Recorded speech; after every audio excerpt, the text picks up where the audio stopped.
Burners, welcome back to my channel, welcome back to Clayburn, and welcome to Fairy Thursday.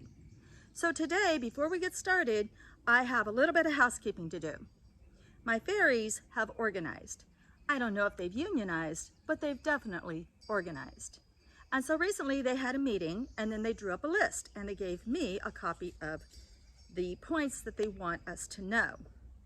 However, the list is kind of tiny and I can't really read it.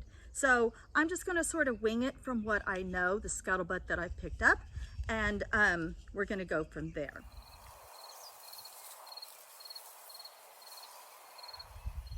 So the first thing that the Fae folk wanted me to be aware of is that they no longer want their individual areas to be called a garden. They want me to call it an operation. I'm fine with that. Each operation produces its own product, and the Fae folk portal from operation to operation around here, and they have their own economy and they all support each other. Now ultimately, collectively, they do work together, and their ultimate overall goal is to promote a healthy environment for the wildlife and to bring in pollinators from all over, especially with native plants. So we can totally agree on that. Also, what they wanted to bring to my attention was that we didn't have anybody around here in charge of the pollen.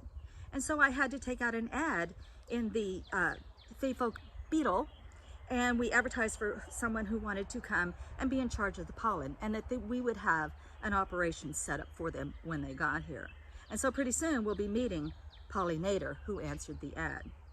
But first, together, we're going to create a house for Pollinator. We're going to use this flower pot, some items from the Dollar Tree, lots and lots and lots of little things from the Dollar General so that they have all the equipment that they need.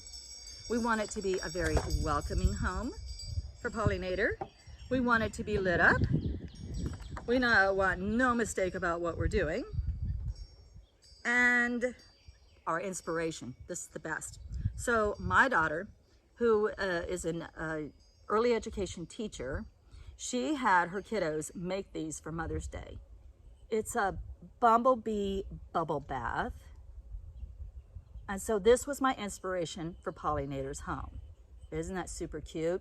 Also, this hasn't been sprayed with any kind of clear coat. So if I wanted to, I could let the bumblebees actually have their little baths in here and they can feel safe. I painted the house in sort of a beehive look. And now we get to do the fun part. We get to assemble this. So first things first, if I had silicone, I would use it, but my silicone's dried up. So we're gonna try using some super glue from the Dollar Tree and see how that holds up for now. Look how cute that is, where all the little kiddos use their fingerprints. That's so cute and special. We're gonna glue that somewhere up here on the top. And then I found these really adorable flower beads. So I thought I would glue those around the bottom. And then we'll just assemble some of these fun little pieces together and make Pollinator a home. So while the parts of the house are drying, I figured we'd come over here and lay the foundation for where the new home is going to be. So I had to landscape because this is in the middle of the Yin Wildflower Energy Garden, and it lies in between two brand new pollinator colonies that I'm attempting to start. So I did have to put down some landscape fabric, and for a base I decided to use about 2 inches of leaf litter. That crushed leaf litter is going to give lots and lots of insects nifty places to hang out and hide. And then we'll also bring over some rocks for the resident salamanders. Now, in addition, I was watching on another YouTube channel, and this wonderful gentleman was telling us that if you put up a certain gauge wire to where you can give your dragonflies a vantage point, they will come and land in your garden. So we're going to attach some of this gauged wire from this end to this end. It's not much, but we'll see if it works, and we invite in some dragonflies. Well, I'm very happy with the placement of the house. It's not that far from the actual beehive. I like the dragonfly wire. I'll have to give you lots of updates as to whether or not that works. We have the welcoming sign that says Pollinator lives here, and we have the little stone formation that will invite in salamanders, frogs, and even maybe a little garter snake. So we didn't know what his prices were, and we wanted to print up his signs. So we got a returned bee mail from Pollinator, And he sells his honey for 5 cents per thimble. So we got him a sign made up for that. That's very reasonable. Some places are getting 7 cents per thimble. The fairies are very happy about that. And pollen, pretty normal price, 3 grains for a penny. All right, let's finish assembling his yard. Well, here we are at the end of our day, and Pollinator just arrived. So he is about just at the beginning of the meandering path. And this is our new pale purple echinacea colony that we're attempting to establish. So Pauly lives right across the path from Miss Lily. And you can see how well her operation is going. And then right back there in that little nook, that's Iris back there in the shade.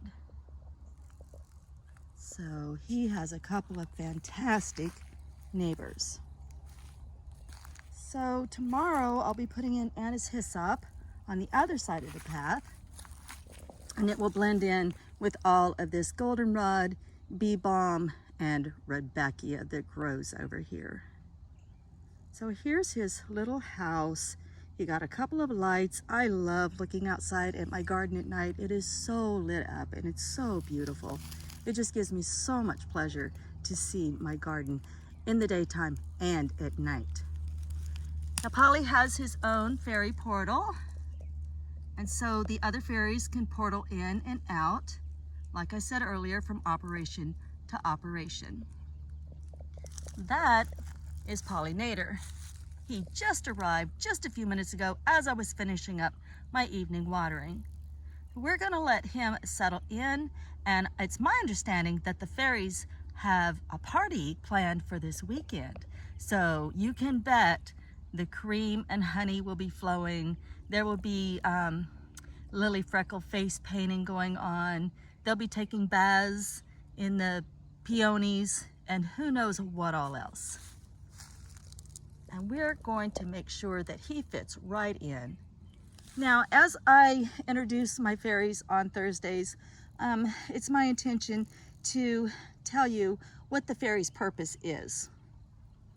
And like I said before, every fairy has their own purpose. They have their own agenda. And I'll be filling you in on what those are every Thursday as you meet a new fairy.